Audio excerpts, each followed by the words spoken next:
Hello friends, welcome to my YouTube channel government job alert. কেমন আছো তোমরা? আশা করি খুব ভালো আছো এবং নিজেদের স্বপ্নের চাকরি পাওয়ার জন্য দারুণভাবে প্রস্তুতি নিচ্ছ। আজকে আমি তোমাদের সাথে চলে আসলাম ডাব্লিউবিপিএসসির যে মোস্ট ইম্পর্টেন্ট একটা এক্সাম বা হ্যাভিওয়েট এক্সাম, সেটা হচ্ছে ডাব্লিউবিসিএস। সেই ডাব্লিউবিসিএস পরীক্ষার যে অ্যাডভার্টাইজমেন্ট বা নোটিফিকেশন যাই বলো না কেন, তা কিন্তু অফিসিয়ালি বেরিয়ে গেছে। জানি না অফিসিয়ালি বলাটা ঠিক হবে কি না, তবে কিছু একটা বেরিয়েছে, অফিসিয়ালি হোক বা আনঅফিসিয়ালি হোক, তার নোটিফিকেশন বেরিয়েছে। তো সেটা নিয়ে আজকে আমি তোমাদের সাথে কথা বলবো।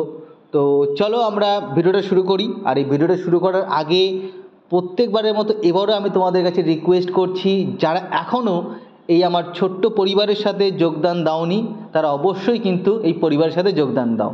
অর্থাৎ চ্যানেলটা সাবস্ক্রাইব করো এবং বেল আইকন বাটন অন করো, যাতে করে যখনই আমি এইরকম গুরুত্বপূর্ণ আপডেটগুলো দিই সেটা সবার আগে তোমার কাছে পৌঁছে যায়। ওকে বন্ধুরা, তো চলো আমরা শুরু করি। দেরি কিসের?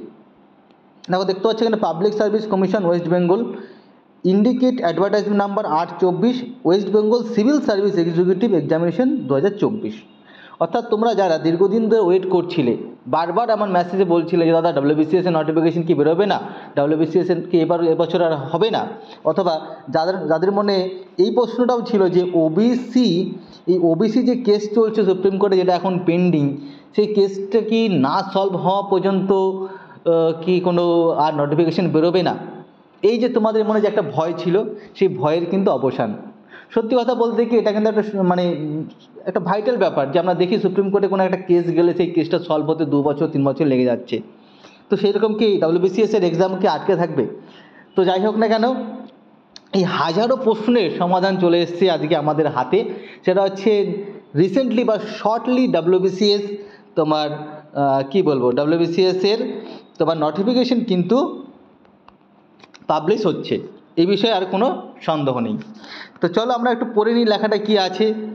সত্যি কথা বলতে দেখো বন্ধুরা, একটা কথা বলবো যে একটা কেসের জন্য রিক্রুটমেন্ট আটকে যাবে এটা তো ঠিক না, তাই না?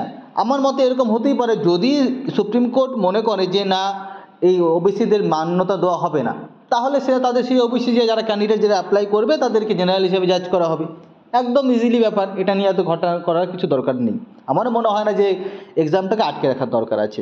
ওকে, চলো আমরা একটু স্টাডি করি কী লেখা আছে এখানে। The commission will hold West Bengal civil service executive examination 2024 on the result of which recruitment will be made on the post of cadre of West Bengal civil servant। এই হাবিজাবি লেখা আছে, এগুলো পড়ে লাভ নেই। চলো তারপর দেখি কী লেখা আছে। Detailed information regarding age limit, তোমরা জানোই এজ কত, qualification, graduation, scale of pay, এইসব পরে দেখা যাবে। পে প্রোটেকশন, আগে সার্ভিস প্রোটেকশন হয়ে নোক, চাকরি পেলে অবশ্যই তোমরা জানতে পারবে কত কী পে প্রোটেকশন। তো এই হচ্ছে তোমাদের, এটা হচ্ছে ডাব্লিউবিপিএসসির অফিসিয়াল ওয়েবসাইট। তোমরা কিছুদিনের মধ্যেই ডাব্লিউবিপিএসসির অফিসিয়াল ওয়েবসাইটে এর ডিটেলড একদম পুরো বিস্তারিত নোটিফিকেশন বেরোবে। সে কত পাতা জানি বেরোয়, আমার খেয়াল পড়ছে না এই মুহূর্তে, যাই হোক না কেন। তো সেখানে তোমরা এভরিথিং জেনে নিতে পারবে। তবে আর একটা কথা বলা, এটাই কিন্তু লাস্ট অপরচুনিটি তোমাদের ওল্ড সিলেবাসে ডাব্লিউবিসিএস দেওয়ার। এরপরে কিন্তু একদম পুরো নিউ প্যাটার্ন তোমার ইউপিএসসি প্যাটার্ন হয়ে যাবে, তখন কিন্তু একটু সমস্যায় পড়তে হবে আমার ছোটো ছোটো ভাই ও বোনেদের। তো এগুলোই মেন বলার ছিল যে তোমাদের যে দীর্ঘ প্রতীক্ষা, যে কবে স্যার এই ডাব্লিউবিসিএস নোটিফিকেশন বেরোবে, ধৈর্যের বাঁধ ভেঙে যাচ্ছিল, সেই ধৈর্যের বাঁধে আজ একটু মাটি দেওয়া হলো। যাই হোক না কেন, তো এই ছিল মেন বিষয়। এবার দেখো বন্ধুরা, শুধু নোটিফিকেশন বেরোলো, আনন্দ করে নাচানাচি করলাম, ফর্ম ফিল আপ করলাম, বাট পাস করতে পারলাম না, তাহলে তার তো কোনো ভ্যালু নেই।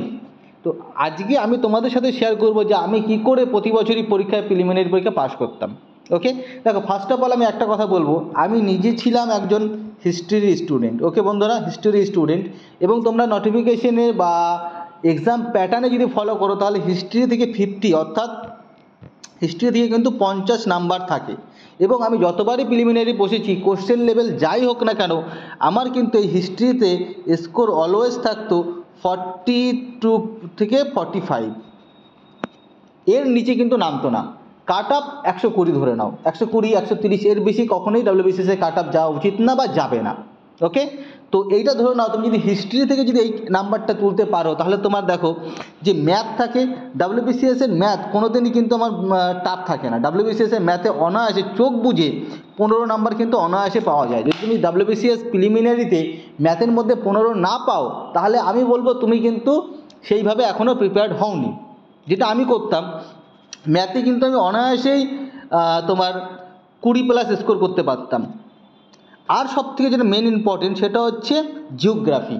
তোমরা জিওগ্রাফিটাকে খুব সুন্দর করে পড়ো। আমি তোমাদেরকে বলছি, যারা হিস্ট্রি আর এই জিওগ্রাফি না পড়ে বিসিএসসি পরীক্ষা দিতে এসছো, বা আর একটা সাবজেক্ট হচ্ছে ইন্ডিয়ান পলিটি, এই তিনখানা সাবজেক্ট কভার করে যদি তুমি পরীক্ষার হলে আসো, তাহলে অবশ্যই তুমি কিন্তু ডাব্লিউবিসিএস প্রিলিমিনারি পাস করবে।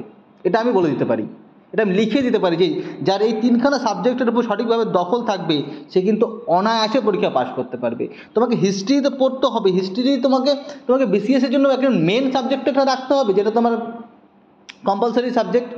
সেই কম্পালসারি বলছি কেন, সেটাকে তোমার ওই কী বলে, মেনের যে সাবজেক্টটা থাকে, অবজেক্টিভ সাবজেক্টটা থাকে, সেখানে তোমাকে তো একটা সাবজেক্ট রাখতে হবে। সেখানে তুমি হিস্ট্রি, জিওগ্রাফি অথবা পলিটি রাখো এবং সেটাকে জোর দিয়ে পড়ো।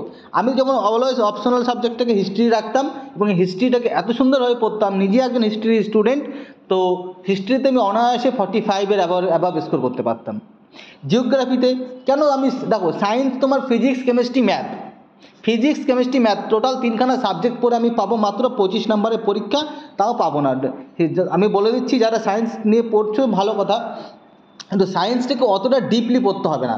ফিজিক্স, কেমিস্ট্রি, ম্যাথ তিনখানা সাবজেক্ট পড়বে, তিনখানা সাবজেক্ট পড়বে, পড়ে 25 নম্বরের পরীক্ষা হবে, তাও মেরে কেটে তোমার 10 থেকে 15 এর বেশি কিন্তু পাবে না, আমি বলে দিলাম। কারণ ফিজিক্স, কেমিস্ট্রি, ম্যাথের, সায়েন্সের কোশ্চেনটা আগুন থাকে। কারেন্ট অ্যাফেয়ার্স কিচ্ছু বলবো না, লাস্ট 6 মাসে কারেন্ট অ্যাফেয়ার্স তুলো, পড়ে স্যাটাস্যাট পড়ে নাও, তারপর দেখা যাবে যা হওয়ার হবে। এইগুলোই ছিল স্ট্র্যাটেজি। এই স্ট্র্যাটেজিগুলো ফলো করলে অবশ্যই তোমরাও কিন্তু পাস করতে পারবে অনায়াসে। ডাব্লিউবিসিএস প্রিলিমিনারি পাস করাটা মোটেই কিন্তু টাফ ব্যাপার না। অবশ্যই আমি ডাব্লিউবিসিএস মেন দিয়েছি, পিলি দিয়েছি, পাস করেছি। আমার কথা শোনো, এইভাবে একটু পড়ো, হিস্ট্রি, জিওগ্রাফি, পলিটি, এই তিনখানা সাবজেক্টে পুরো জল করে নাও। আজকে যে স্ট্র্যাটেজিটা তোমাদের সাথে শেয়ার করলাম, তার কারণ আমি এখন আর কোনো পরীক্ষা দিই না, আমি এখন এই এক্সাম হল ছেড়ে দিয়েছি। তো তোমাদেরকে আমি আমার যে স্ট্র্যাটেজি, সেই স্ট্র্যাটেজি শেয়ার করলাম। আমি এখন আর তোমাদের মতো কম্পিটিটর নই, কাজেই আমার স্ট্র্যাটেজি তোমাদের সাথে শেয়ার করলাম। যদি ভিডিওটা ভালো লেগে থাকে অবশ্যই একটা লাইক, কমেন্ট এবং বন্ধুদের মধ্যে শেয়ার করে দিও, ওকে। আর চ্যানেলটা কিন্তু সাবস্ক্রাইব করতে ভুলবে না। আর এর পরেও যদি তোমাদের মনে কোনো প্রশ্ন থেকে থাকে, তাহলে অবশ্যই কিন্তু তার জন্য কমেন্ট বক্স আছে, তোমরা কমেন্ট বক্সে ধ্যান কমেন্ট করো, কোনো অসুবিধা নেই, ওকে বন্ধুরা। হ্যাঁ, আর একটা কথা বলবো, আমার একটা টেলিগ্রাম চ্যানেলও আছে।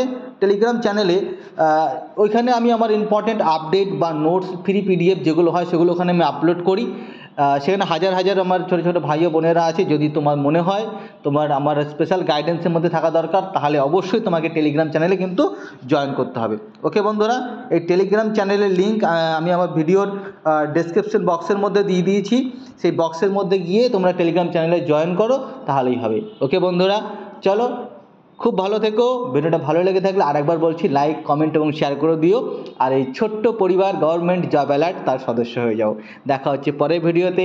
খুব ভালো থাকো এবং নোটিফিকেশনের ওয়েট করো।